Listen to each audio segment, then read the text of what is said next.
pada suatu zaman yang sangat awal dalam sejarah manusia, hiduplah seorang nabi yang terkenal dengan kebijaksanaan, kesabaran, dan ketekunannya. Dialah Nabi Idris, salah seorang nabi terawal selepas Nabi Adam. Nabi Idris bukan sekadar seorang nabi, tetapi juga seorang ilmuwan. Baginda mengajar manusia menulis dengan pena, menjahit pakaian, dan hidup beradab. Pada zaman itu, manusia masih kasar dan liar. Tetapi Nabi Idris mengajak mereka kepada ilmu dan tauhid. Namun dakwah Nabi Idris tidak mudah. Ramai yang menolak seruan Allah, lebih suka hidup dengan nafsu dan kejahilan. Walaupun begitu, Nabi Idris tidak pernah berputus asa.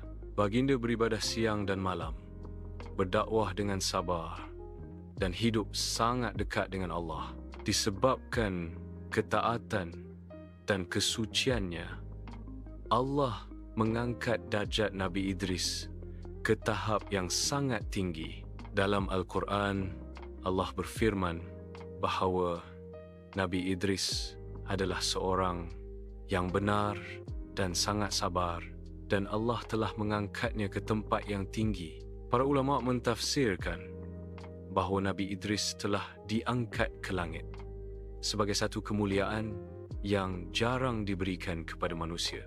Bukan kerana pangkat, bukan kerana kekayaan, tetapi kerana iman, ilmu dan amal yang ikhlas. Nabi Idris menjadi bukti bahawa orang yang mendekatkan diri kepada Allah, Allah akan mengangkat darjatnya, bukan hanya di dunia, tetapi juga di akhirat. Pelajaran, tauladan ilmu adalah cahaya yang mengangkat martabat manusia. Kesabaran dalam dakwah adalah kunci kejayaan. Jangan jemu berbuat baik walaupun ditolak.